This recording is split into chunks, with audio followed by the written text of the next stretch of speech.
안녕하십니까. 유엔미래 프롬 박영숙입니다. 박영숙의 미래TV AI넷에 제가 올린 글을 소개하겠습니다.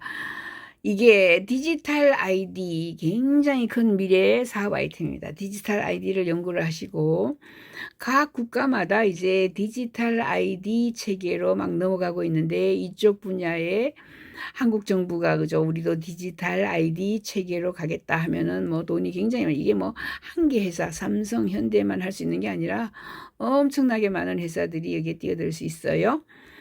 호주 국가 디지털 아이디 체계가 제한되고 있습니다. 이미 제한되었어요. 2018년 19년에 신원 범죄로 인해 호주는 간접적으로 약 31억 호주 달러의 손실을 입었다라고 이야기를 했어요.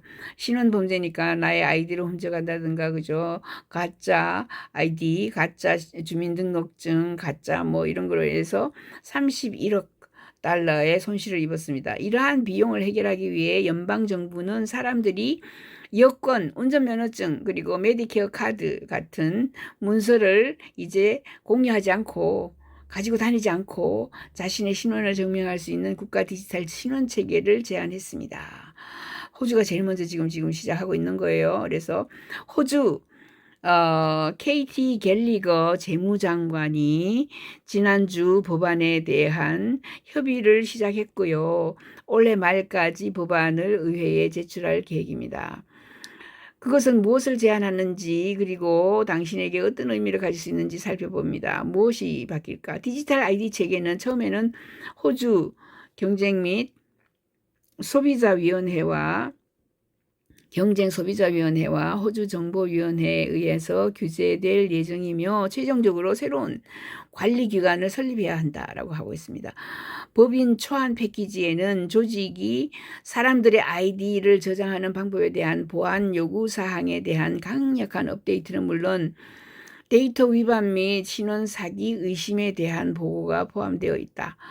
호주정보산업협회에서의 연설에서 갤리거는 4단계의 롤아웃에 대해서 설명했습니다. 1단계는 민간 공공 서비스 제공자에 대한 법률 제정 인증하는 거하고 2단계 가서는 연방정부 서비스에 사용할 수 있도록 주나 준주에 발급한 아이디를 추가한다.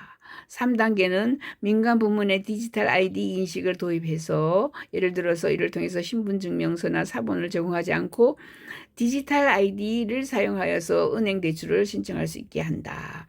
4단계는 공인된 민간 부문 디지털 아이디를 활용하여서 특정 정부 서비스에 액세스를 구할 수 있고 확인하는 데 도움을 준다. 이게 어떻게 작동할까요? 일반 대중의 경우 자발적인 계획은 스마트폰 앱 형태로 제공되어 생체 정보가 필요하다. 얼굴 인식이라든가 이런 잠금이 얼굴을 딱 보면은 내 얼굴 보고 이제 해제를 해서 나를 인정을 해주는 거죠. 여권 필요 없어요. 그리고 운전면허증에 뭐 필요 없고 전부 다 연결이 다 되는 겁니다. 참여기관의 기하의 신원을 증명하기 위해서 조직의 웹사이트에 로그인하고 확인 방법으로 MyGov ID를 선택한다. 그런 다음에 MyGov ID 가버먼트 아이디 앱에 로그인하고 해당 조직에서 기하의 신원을 확인하는데 동의한다. 이런 식으로 운전면허증, 여권 등을 공유할 필요 없이 조직의 신원을 확인해버리면 됩니다.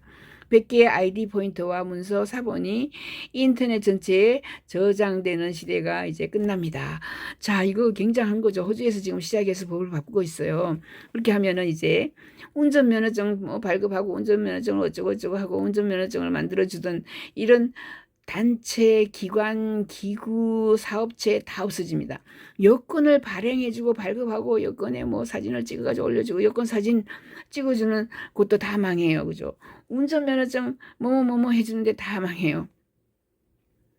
그래서 이제 내 얼굴만 갖다 대면 그죠? 내 얼굴을 보고 정부의 마이가브 아이디 앱에서 나를 인정을 해주면 여행 갈 때 운전면허증이라든가 내 신원조회 뭐 이런 게 여권 이런 게 전혀가 필요가 없어지기 때문에 없어지는 사람이 무진장 많다라는 거를 알려드리고 대신 전부 다 이제 디지털 아이디로 다 바뀌기 때문에 엄청난 일거리가 여기 많이 있습니다. 제한. 이 장점은요, 2022년, 23년에 메디뱅크, 옵투스, 라티튜드 데이터 침해 사건은 호주에서 신원보호 협력에 대한 규제 및 집행이 부족함을 보여주었다. 법안 초안에 환영을 할 만한 부분은 호주정보위원회에 부여된 권한이 강화되고 조직이 사람들의 개인 식별 정보를 요청, 저장, 공개하는 방법에 대해서 제한이 있다는 것이다. 이 법안은 또한 최소한의 사이버 보안 표준을 설명하고 신원 데이터를 다루는 조직에 대한 정기적인 검토를 요구한다.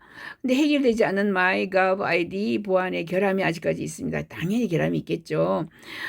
법안 초안을 발표하면서 정부는 이미 600만 명 이상의 호주인과 130만 개 기업체에서 사용하고 있는 자발적인 국가 디지털 아이디인 마이거브 아이디를 강조했습니다. 마이거브 아이디는 기하가 알고 있는 것에 비해서 비밀번호, 기하의 신원, 생체 인식 스캔 또는 기하가 가지고 있는 것, 확인된 전화번호 이 세 가지 요소 중 하나를 사용하여서 기하의 신원을 확인하고 정부 발급을 인정하는 앱이다. 일회성 코드를 받을 수 있는 곳, 요소를 추가하면 인정이 더욱 안전해진다. 2020년에 보안연구원들은 마이거브 아이디 설계의 보안 결함으로 인해서 마이거브 아이디를 사용하지 말라고 대중에게 경고했습니다. 2020년이죠. 이때 사고가 나서 그랬어요. 이러한 문제가 해결되지는 확실하지 않기 때문에 아직까지 조금 더 연구를 해야 되지만 이미 호주에는 마이거브 아이디를 가지고 생체 인식, 얼굴 인식이라든가, 그죠? 생체 인식, 내 뭐 지문이라든가, 그다음에 눈동자라든가 이런 걸 가지고 나를 확인해서 아이디를 받을 수 있고요. 두 번째는 전화번호를 가지고 또 받을 수가 있어요.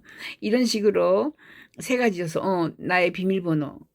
내가 가지고 있는 비밀번호로, 내 얼굴로, 내 전화번호로 세 가지 요소로 신원을 확인해가지고 내가 원하는 서류를 떼어받을 수 있다라는 거죠.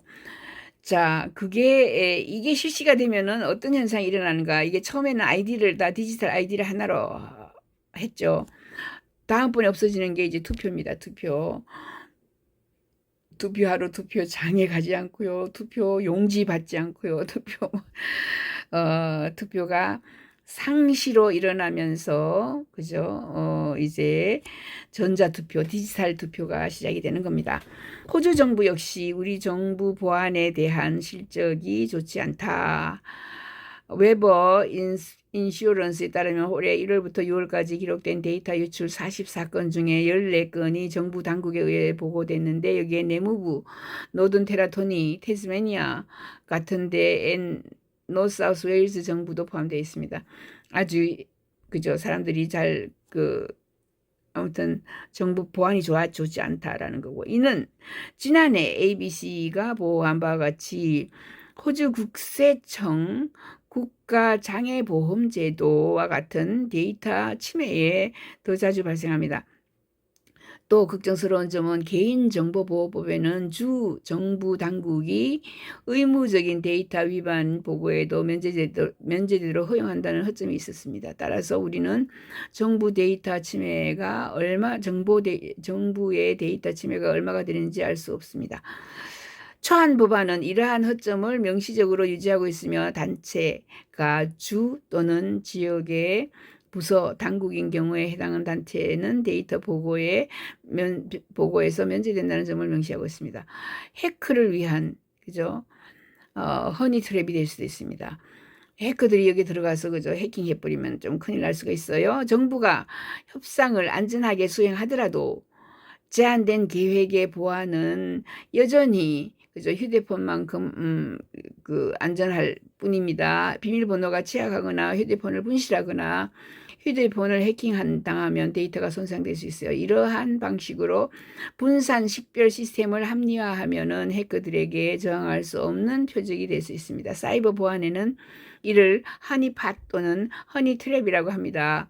곰이 꿀을 거부하지 않는 것처럼 이러한 데이터 미끼도 해커에게 거부할 수 없는 요소가 되겠죠. 데이터를 보호하지 못하면 신원도용 및 강탈이 발생하는 이런 시스템이 될 수 있어요. 아마도 우리가 우려하는 점은 정부 감시와 얼마나 유사한 것이 될 것입니다. 연방 및 주 관할권은 물론 민간 단체에 걸쳐 모든 개인 식별 데이터를 연결함으로써 우리는 연방 정부의 우리 삶에 대한 모든 감독권을 부여하는 거나 똑같아요. 그죠? 정부에서 우리를 감시하게 될 수 있는 거죠. 이런 것도 나쁜 점이고 2021년 감시법 제정에서 식별 및 방해법에서 조용히 이루어진과 같은 법률의 작은 변경으로 인해서 우리의 위치가 추적되고 공공 민간 조직의 모든 상호작용이 기록이 될 수가 있어요. 그래서 우리는 뭘 할 수 있나? 법안 초안에는 많은 문제가 있는 것이 분명하다. 그렇다고 해서 그 모든 희망이 사라지는 건 아니다. 정부는 제안에 대해 진지한 협의를 약속했습니다. 하지만 의견을 제시할 시간이 많지 않고 공개 제출은 10월 10일까지 모집이 된다. 이렇게 극도로 짧은 상담 기간 목적에 맞는 솔루션을 만들어질 것이라는 그 확신이 없다. 우리는 디지털 신원 보호를 위해서 제안된 법안에 환영할 만하고 기한이 지난 부분이지만 이를 잘못 처리하면은 훨씬 더 큰 규모의 피해를 초래할 수도 있다라는 이런 걸 이야기하고 있는 거죠. 아무튼 호주는 지금 마이갑 아이디를 통해서 디지털 아이디를 만들고 법안을 그저 만들고 있어요. 이렇게 마이갑 아이디 해서 내 정부 아이디가 만들어지면은 이제 여권 필요 없고요. 주민등록증 필요 없고요. 면허증도 필요 없고요. 거기에다가 이게 일단 나의 그 생체 인식이 정부에 다 기록이 돼요. 그렇게 되면은 생체 인식을 가지고 내가 얼굴을 딱 쳐다보면은 내 화면에 QR코드하고 같은 거죠. 내 화면에서 나를 인정을 해주면 그때 투표 한번 하는 거예요. 두 번째 또 투표를 하려고 딱 들어가면 투표 못하게 막아놨어요. 이미 투표했기 때문에. 앞으로 투표가 곧 이렇게 디지털 아이디가 나오면 변하게 된다. 그래서 여러분들이 사라지는 일자리는 그죠? 주민등록증 만들고 면허증 만들고 뭐 신분증 만들고 뭔가 잡동사니 만드는 것들이 사라질 것이고 거기다가 투표 산업들이 자 앞으로 사라질 수 있다. 박영숙의 미래TV 구독, 좋아요 꼭꼭 부탁드립니다. 감사합니다.